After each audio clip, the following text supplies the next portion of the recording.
A lookalike audience is going to take that core audience and allow us to find more users with similar data points and interests and interactions as those customers that are within the audience. And so by bringing them into my funnel, we would expect to see a higher conversion rate for those users specifically than we would any user in general, just exposing to the entire catalog of users that Amazon has.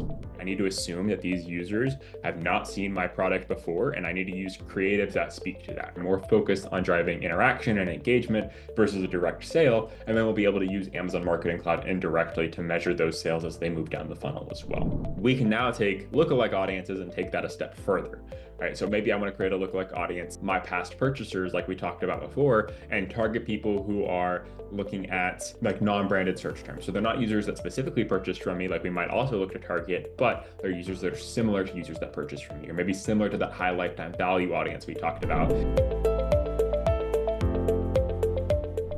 Today, we'll be talking through lookalike audiences, how you guys can use them to enhance your strategy, what is a lookalike audience, and then how can we activate a lookalike audience within the Intentwise platform itself. So again, starting off, talking through how do we enhance our ad strategy using lookalike audiences specifically. So to start, I really want to touch on what a lookalike audience is. We all have audiences that we're using for the most part within our ad strategies. If you're not, that's definitely something you should explore, even those base audiences. Amazon obviously offers basic first-party data-based audiences where they're showing you in-market-based audiences for shoppers who are in aisle for a product, or maybe it's a lifestyle audience for someone who fits certain target demographics. Maybe it's an interest, maybe it's demographic-based data, right? Maybe it's age, finances, right? We have all of those core audiences.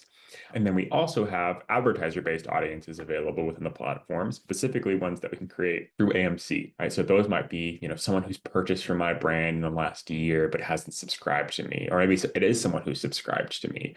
Maybe it's someone who added a product to cart in the last 60 days, or someone who added to a wish list in the last month, right? Those are all basic audiences that we can create in AMC. And there's an endless list off of that are available to create based off of my different advertising and organic shopping signals. A lookalike audience is going to take that core audience and allow us to find more users with similar similar data points and interests and interactions as those customers that are within the audience, but those users that we're targeting aren't actually within that basic audience, right? So maybe we use an add to cart as an example, right?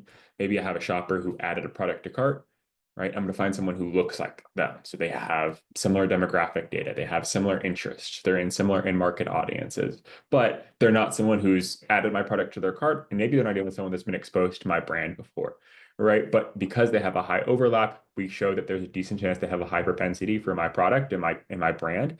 And so by bringing them into my funnel, we would expect to see a higher conversion rate for those users specifically than we would any user in general, just exposing to the entire catalog of users that Amazon has. So that's what a lookalike audience is. When we're setting up lookalike audiences, there's a couple of different factors we'll need to take into account. Amazon gives us 5 different levers for choosing the type of lookalike audience we want to create. That's going to vary from most similar to most broad, and this is going to look at how similar in data points do we need these lookalike based users to be to that core audience group that we segmented. So maybe it's that add to cart audience again, right? We want the users that are the most similar to that audience or the most broad. And the most broad users are still going to have a high overlap with that basic segment. But as you can see here, if we look at the estimated audience sizes in that most similar bucket, we're going to be around 500K to 1 million. So maybe for something like add to cart, I'd want to go much more niche down because that's probably already a smaller audience that I'm working off of. We want to make sure that those users are highly refined and targeted versus a most broad, it's still only 3 to 10 million users. That's probably similar to the size of a typical in-market audience, right? So it's still a drilled down segment of users, but it's going to be more loosely related to your product. More of these users probably haven't heard of your brand before. And so we're probably going to have to start these users higher in the funnel than we might with like a most similar based audience. So if my goal is, I want to drive really high sales volume from these customers, I want to get quick conversions, we're probably looking at these most similar and similar buckets. But if my goal is, hey, I want to create my own targeting audience of users that are, have a propensity for my brand, but probably haven't seen it before, similar to like what an in-market audience might be, but specifically for my brand, then maybe I'd use this broad or most broad audience and base it off of something like my past product purchasers. Definitely how we want to think through those different levers here to determine right? Based off of your goals, which of these different reaches we want to look at, and whether that's similar, most similar, balanced, broad, or most broad. So I want you guys to think about some base AMC audiences that we could use as that core audience segment to build a lookalike segment off of. Right, really think about what are the highest value shoppers that I have within my brand that I could create additional, or it would be valuable for me to have additional users that are very similar that I could bring in an additional segment for. Like imagine being able to find users that are very similar to those add to cart ones like we talked about. That's something that could be a high sales value to your brand. Maybe it's customers that are a high lifetime value, right? Amazon or AMC provides lifetime value based data, right? I can see over the last year, and now with with Amazon's new release for 5 year sales data, I can see even over the last 5 years who are my customers that have purchased the most from me, right? So even if you're a brand that has a longer repeat purchase cycle over that 5 year span, I can see, okay, well, how many customers have purchased 3, 4 times? How many customers, if you have a shorter purchase cycle, have purchased from me every 2 months from the last 3 years, right?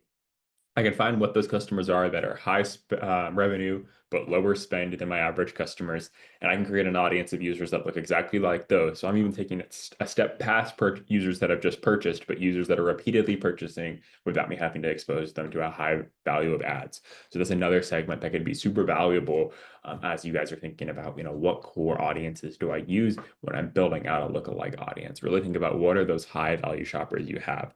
Right. Other examples are like we talked about are someone who added your product to a list, right? Those are users that took an action against your product, someone who purchased your product in the past, and shoppers who completed a branded search, right? We have AMC data around the branded searches. And if we were working with audiences specifically, we even can bring in data around non-branded searches through shopping insight data and create specific audiences based off of someone's search terms, right? So I could say someone who searched a branded term, someone who searched specific high value non-branded terms for me, and create audiences based off of those. We just need to keep in mind if those aren't people that purchased, it's probably again a little higher in the funnel. We're going to need to take them into that awareness or consideration stage before we would expect to purchase.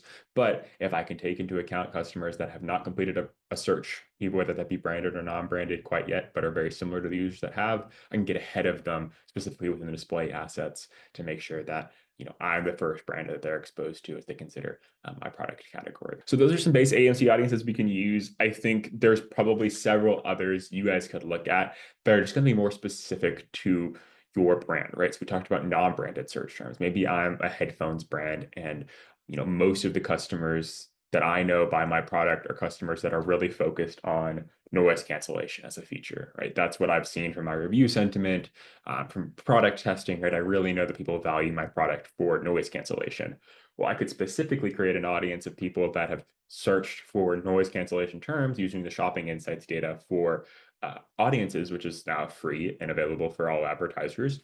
And then I could create a lookalike audience based off of that, right? So it's not only customers that are similar to customers in my category, but similar to customers that have a high value for me. So those type of opportunities are the things that you guys will need to dive into your own brand's data to identify what are the shoppers that have the highest overlap or value to me. And that's where we can look to create those lookalike audiences across the different phases of the funnel. So now that we know what does a lookalike audience, what are the settings that we need to think about when we're creating a lookalike audience? What are the base audiences we can look at? We need to think about how do I implement this lookalike audience, right? If I go in and I create this audience, how can I take that, implement it into my strategy, and see success? The first example we would have would be use it within a display segment, right? So I could look at the DSP or sponsored display. So maybe I want to use a lookalike audience, like we talked about, similar to an in-market audience. Maybe it's based off of search data. Maybe it's a broad audience compared to my past purchasers, but I could use this as I would an in-market audience to bring in consideration based users, right? I need to assume that these users have not seen my product before, and I need to use creatives that speak to that, right? I need to use creatives that are more focused on driving interaction and engagement versus a direct sale. And then we'll be able to use Amazon Marketing Cloud indirectly to measure those sales as they move down the funnel as well. Maybe if I'm working with DSP, I want to make sure I exclude shoppers who are past purchasers, right? Most of these users in our lookalike audience should be users that are net new, especially if I'm using something like past purchasers as a base audience. But we want to make sure that those, with these, if our target is through display to bring in net new customers, consideration-based customers, that we're not targeting customers that are already within our product cycle or purchased from us in the past. And the other thing we would need to keep a close eye on, and we'll have something more on this on the next slide as well, is just keeping a close eye on spend and performance metrics, right? If we go back a couple of slides here, we saw if I got into the broad and most broad audiences, we're expecting the typical user size within Europe and the Americas to be 2.5 to up to 10 million users within those audiences. If I don't put spend restrictions on that, what you'll commonly see is that's going to rack up a high amount of spend compared to your typical AMC audiences, right? If I think about past purchasers or specifically something like add to cart, right? If I'm working with a list of 10 ASINs over a 30-day look back period, how many users probably added that product to cart, right? And unless you're a very high volume brand, it's probably a couple thousand, maybe 10,000 at the most. So going from targeting a segment of users that has 10,000 to maybe I make a most broad audience off of that and it has 7 million, right? That's going to be a very large difference in the amount of users that I can expose to, which without restriction is going to lead to a very large difference in spend.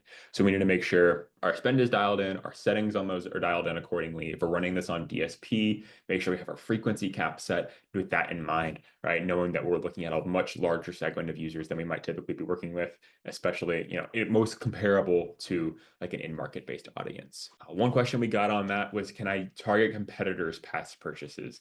So AMC is not going to give us competitor-based data. I could target someone who was exposed to my brand on a competitor search term. That would be something we could think about. Or if I ran an ad on a competitor page, we could probably look at that based data, but we're not going to be able to see someone who specifically purchased from a competitor. Amazon's not going to provide us that data. The best way we'd have to do that would be through the DSP, where we could bring in specific ASIN purchase targeting by creating advertiser audiences. That would be our back way to do that, but it wouldn't necessarily be through AMC, and that's not something we could create a lookalike audience off of. Same thing with competitor ASIN viewers. Again, I could create an audience within DSP as an advertiser-based audience, right? But Amazon's not going to give us specific AMC data on competitors, right? So it's only going to be our data. So users who are exposed to my brand through ads, organically purchase from my brand, all of those signals will have for our data. I could even bring in first-party data, right, from like your D2C store or other platforms and create lookalike audiences based off of that. But competitor data is going to be where Amazon kind of draws that line. There, we're not going to be able to create lookalike audiences, but you again can create, if you're using the DSP, could create competitor view or purchase-based audiences there, just not within Amazon Marketing Cloud itself.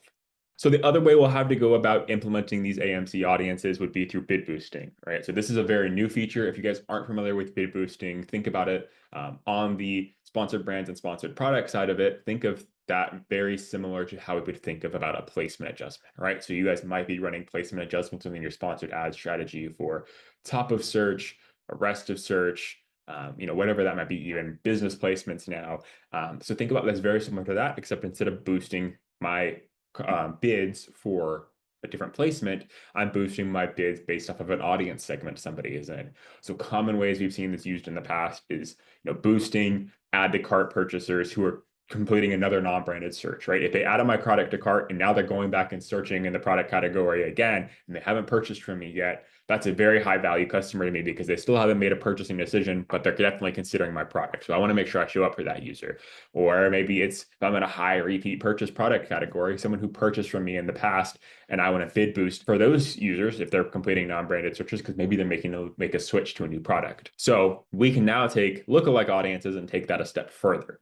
All right, so maybe I want to create a lookalike audience, my past purchasers, like we talked about before, and target people who are looking at like non-branded search terms. So they're not users that specifically purchased from me, like we might also look to target, but they're users that are similar to users that purchased from me, or maybe similar to that high lifetime value audience we talked about. And maybe I want to upbid 20, 30% for those users as a test to see, if they're closer in match to my high value customers. Maybe I use a balanced based audience for this. I'd probably go a little bit more narrow, but those users are probably a higher propensity towards my brand than just any user creating a non-branded search. So I would expect to see that my conversion is higher against those users. There's not going to be a good way to test this before we implement it, but as we're implementing it, we can use AMC to get back that data and start to make decisions on, is this working? Is this high value for us? But those are things that we need to dedicate budget to testing and learning. We don't have to have a huge bid adjustment, right? It doesn't have to be 100%, but maybe it's 20% to make sure that when those users are searching, we are showing up for them a majority of the time. Other thing I'd call out here, even closer to than what we talked about on the last segment within display audiences, is we really need to keep an eye on performance and cost per click as we're using these, right? Especially if I went for one of those larger audience sizes, that could encompass most people searching in a category. If I went to past purchasers and said most broad, right, a lot of the users that are probably searching in my category are going to fall into that bucket. So it's probably not going to be the same value to us, and we're probably just going to start seeing bids go up, right? We wouldn't want to bid boost for an in-market audience, which is probably what that's comparable to, right? We would want to bid boost for product purchasers or add to cart users. So we want to go a little bit more narrow when we're thinking about bid boosting, maybe similar to balanced as our match type, so that we make sure that we're not overspending, overexposing too many users, and then we're keeping an eye on how does our performance and our cost per click change as we're implementing those audiences and making decisions on if we need to reduce that audience size or increase it. Another question we got was, what about competitor branded searches? So you're not going to be able to target those specifically, like anybody who searched for a competitor branded term. However, if you showed up for an ad placement on that term, we could probably create a workaround for users who saw your product, whether organically or through an ad, on that non-branded search or competitor search. So we would need to be specifically targeting that, and it would probably be a reduced number of the users that are showing on that.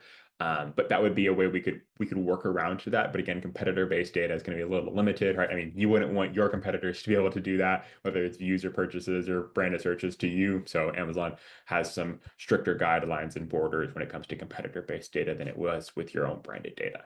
The other question we got there is, could we bid boost for multiple audiences at once or just one audience at a time? So this is a newer feature. Right now, Amazon has this feature limited to one audience per campaign, right? So you could use different audiences across different campaigns. I could set up multiple campaigns, right? Maybe I want to set up, I'm targeting a keyword directly and I want to set up a secondary campaign that's focused on bid boosting. Maybe my bid's super low to start off with because I don't really want to compete. But for users who are high lifetime value and are completing a branded search, I'm going to up bid 200% because my bid's way lower than it is on my main campaign. And I could have different audiences set up that way, but directly within the same campaign. For now, it's one. That could definitely change at some point. For now, it's just that one segment. I think that's probably mostly because of bid boosting stacking. So if you're not familiar with bid boosting, if I'm using it, say, along with a placement adjustment, those two adjustments could stack together. So if I had a 50% top of search adjustment and a 25% adjustment for users who had previously added to cart, right, I could see a 75% placement adjustment for users who have added to cart and are viewing my product top of search. So to limit that becoming even further of an issue, that I think that's probably one of the reasons that Amazon's restricted that to one audience. So if someone it falls in within two audiences or three audiences, we don't see bids getting really crazy. But we could set up different campaigns in that way to still make sure we're targeting different user segments as well. Awesome. So that kind of covers, how do I implement a lookalike audience? What is a lookalike audience? How do we go about thinking about setting those up? But the next thing we need to touch on is, how do I activate that lookalike audience within Intentwise? So if you're not using Intentwise, currently this won't be exactly how you would do it. There's definitely ways to do it within the Amazon console itself. But as always, you can reach out to us and we're happy to help you get those set up. But if you are actively using Intentwise, we have recently released a feature that allows you to, on your own, create lookalike audiences within the console itself. And so I want to walk you through how you guys can take advantage of that so that you guys can start activating lookalike audiences today. So if you're using Intentwise Explore, or if you're activating sponsored ads for AMC through your ad accounts, you can just come here to Intentwise Explore and come to the Audiences tab. From here, I'm going to come to my audience library. So we'll be able to create lookalike audiences based off of all the basic audiences that we have within the Intentwise platform today. So that's going to be things like, if we can click over here, yep. So things like high value shoppers that we touched on. Pretty much everything we touched on should be available in here. High value shoppers, low value shoppers, probably not one we would want to create a lookalike audience for, but it's there. Shoppers who were exposed to a DSP ad but didn't make a purchase, shoppers who added to wish list, shoppers who added to a gift list, added to cart. We even have shopping insights data, right? So someone who added to cart specifically through an organic method, right? If I want to make sure that I'm not just exposing to more users that are going to need to see a bunch of ads. Someone who has seen an STV ad, right? Maybe I want a user that's similar to my STV campaigns. So lots of different segments here that you'll see. Someone who's completed a branded search like we talked about, right? So we can look through all of these. And also, if you have custom solutions you're wanting to see, that's totally an option as well. Our team can help you create custom-based audiences, and then you can create lookalike audiences on top of those as well. So say I wanted to use shoppers who search for branded terms as my base audience, right? So I would click Add Audience here. And then at the top, you're going to get this question every time I go to create an audience within the platform. Are you looking to create a lookalike audience? So instead of saying no, I'm just going to flick this over to yes. And then I'll have that question that we talked about earlier come up. How similar do I want this audience to be? So I was doing someone who searched for a branded term. I might go within this balanced to broad range, right? This is probably a smaller audience. So I don't want to go super broad and just grasping at straws to find users. And it's also probably not something that I'd use in like an in-market type style, but probably someone more on the non-branded side. This is probably something where, these are users who are probably, I'm going to be aware aren't exposed to my brand, but are probably users that are going to be lower in that consideration cycle to start off with. So maybe I'd go with balanced for this one versus like an add to cart where I might go similar or a non-branded search where I might go broad. I'll give that a name. And on this naming convention, we'll already work in balanced lookalike at the end. So I don't need to work that into my naming convention. I could just say, branded searches, and then it'll add that balanced lookalike to the end. I can give it a description if I need to. And then the same way we've set up audiences in the past, I can give this a date range, right? So let's say I want to look at users who completed a branded search in the last 60 days. I want to refresh this audience, say every 10 days, right? Maybe every 2 weeks, somewhere in that range. You're not going to see, if you're used to working with our audiences, usually those refresh rates are a lot lower. That's not as necessary here, right? Because we're not targeting the users that are specifically, doing these action, whether that's a branded search or an add to cart where we have a shorter window to target them. We're just looking at what are the users that have recently been doing this. So no need to refresh it as frequently. I think somewhere in that 10-day to 14-day range works perfectly fine. Maybe the smaller the audience, I'd want to refresh a little bit more often, just so I make sure that I'm capturing new users in that audience as well. And this auto adjust date, I pretty much always leave to yes. The one time we wouldn't leave this auto adjust date to yes is if we were doing a custom date range, right? So I might do a custom date range and look at something like users who purchased during Prime Day, right? Maybe last Prime Day. So in that case, maybe I wouldn't want to adjust the date automatically because I'm looking at a fixed time period. But if you're not looking at a fixed time period, we'll leave this on yes. I'm going to select the advertiser that I'm working this for. So both your sponsored ads and DSP advertisers will be available here. You can activate, like we talked about, either on the display or the bid boosting side of things. So if I wanted to use this for bid boosting, I could select sponsored ads. And then I'm just going to enter in this example, what are my branded search terms that I want to look at? So here's the thing that the user would have had to search to be included in the base audience, and then we'll create the lookalike audience off of that. So in this example, maybe it's Wiser Drones, right? And whatever those lists are, it could be product names, brand names, whatever you guys want to include there. This criteria will be different based off of every audience, right? Something like high lifetime value customers isn't going to have an input, whereas something like add to carts will allow you to either look at your account holistically or enter a specific list of ASINs you want to look at. Those will all be curated specifically based off of the audience that you're looking at. From here, I just click save. I'll give it about 48 hours for the audience to be created, push to your advertiser, and then you guys can activate that either within the Intentwise console itself. We have features within our ad optimization tool to activate both AMC audiences and AMC lookalike audiences, or they'll be pushed to your audience library on either DSP or sponsored ads based off what you select here. And you can activate it like you would any other audience based off of the naming that you have entered up here as well. You can also track the status for that. If you're not familiar with audiences, on this My Audiences screen, you can see, what was the execution status. This is probably less relevant for lookalike audiences, but all audiences do have a 2,000 user minimum from AMC, right? Again, we saw those audience sizes before. You're probably not going to hit that with the lookalike audience. So most of the time you'll see that these succeed. You'll be able to see how many users ended up being in your audience, what was the last time it was refreshed, and then what's the advertiser it's in, as well as the name of that audience as well. So you can find the status as these are pushing through to your account here as well. Another question we got in the chat: can I create most similar audiences that haven't searched for a branded term? Most similar audiences, but haven't searched for your branded term. So would you want someone there that has seen an ad but not branded searched? That would be possible, right? If we wanted to say someone who has seen an ad or searched for a non-branded term but but not a branded term, that something like that would be possible. But we would need to have some type of data for them organically already. You could also create that and use it as a negative audience on DSP. I could create an audience of people who are most similar to my branded searches and use those as a negative on DSP. So those would be the two ways we could go about it, boosting for users who have done X but haven't branded searched, or using it as a negative based audience. I think you were mentioning that as an incrementality strategy. The other thing you could do there is if you're using like DSP, right? We could layer in people who haven't viewed a product, even on this, right? We could say users who haven't viewed the product page yet, right? Someone who's seen your product in an ad but hasn't viewed the product page or hasn't added to cart or something like that. We can add as a criteria to all of these audiences so that you can make sure that the users that you're targeting are incremental. If that was your goal, I'd probably just stick with the base AMC audience. As you get into these lookalike audiences, we saw the user size there, right? If I create an add to cart audience and it ends up being 500,000 users, most of those users didn't actually add the product to cart, and most of them probably haven't actually viewed the product page. So a lot of those users will be incremental as it is. We just want to make sure that if they are shopping in category, that we're capturing them within our ad strategy, because they're probably higher propensity to purchase from you than the general category itself might be. Awesome. One other example we'll run through here, just so you guys get another example of creating an audience. Maybe we wanted to do someone who added to cart.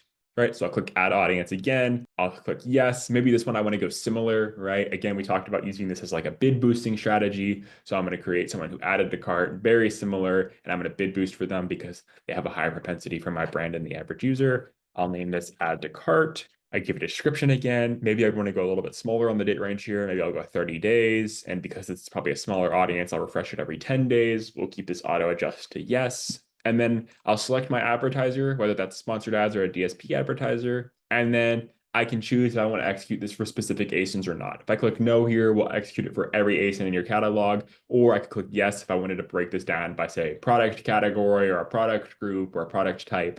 I could then enter a specific list of ASINs that needed to be added to cart. Say I was working with headphones again, right? I want to segment someone who added an earbud to cart versus an over-ear headphone to cart, right? I could segment my audiences based off that ASIN list. Just make sure your title reflects that so you don't have any questions when you're going in to utilize that audience. Again, 48 hours would be our turnaround for seeing that live within your AMs or your ad console. That's typically what we would expect to see. Another great question we got in the chat: how do I create lookalike audiences of my first party data? That's another really strong use case.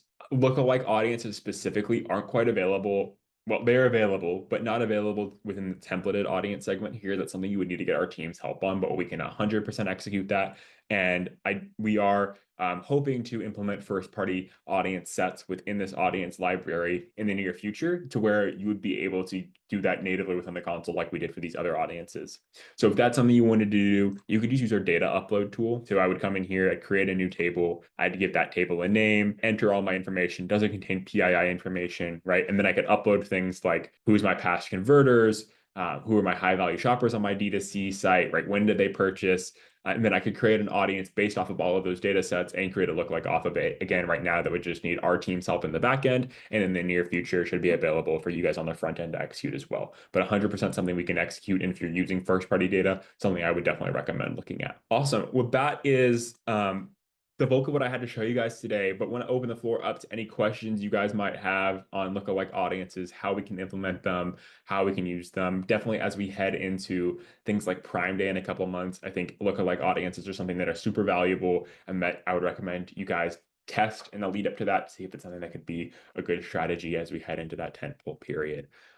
If you want to start activating those today, like I think some of those examples we walked through today, like branded searches or add to carts or past purchasers, are a great place to start. I'd probably start with them as a bid boosting audience if you're not super in depth in your display spending currently, and see what changes in targetings and performance you can get there. Again, just make sure you keep a close eye on how much you're bid boosting and how that changes your performance from a cost per click and a conversion rate perspective. If you are spending heavily on the display side, then I think that's a great place to start testing as well. Just know that it's probably a little bit higher in the funnel, and just like we would any consideration ad, we want to make sure we're using Amazon Marketing Cloud to measure that downstream to see the full impact there. Another question we got: can we use lookalike audiences for CTV or OLV campaigns in DSP? Yep. So you can use lookalike audiences. Well, I guess I can take your question two ways. One could be, could we target users who are similar to our CTV or OLV campaign exposed users, that is yet a yes, and both examples are going to be yes. But we do have a base audience of someone who was exposed to an STV or OLV ad.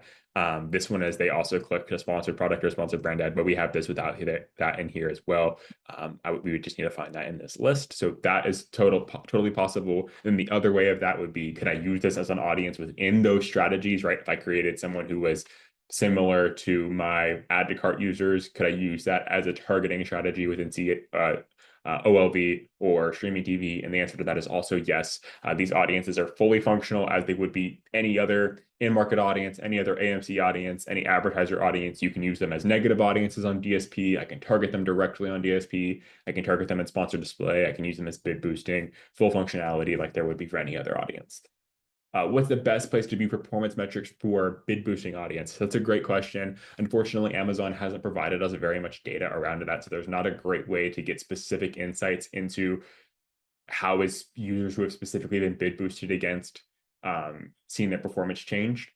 We're hoping that becomes available in the future. And as soon as it is, we'll definitely ingest that into the Intentwise platform as an interim solution, because we definitely want to keep an eye on that. I just make sure you keep a close eye on those campaigns. Right. So if you're using our ads tool, you could use tools like what's changed to see specifically within that campaign, how has your cost per click changed week over week or month over month?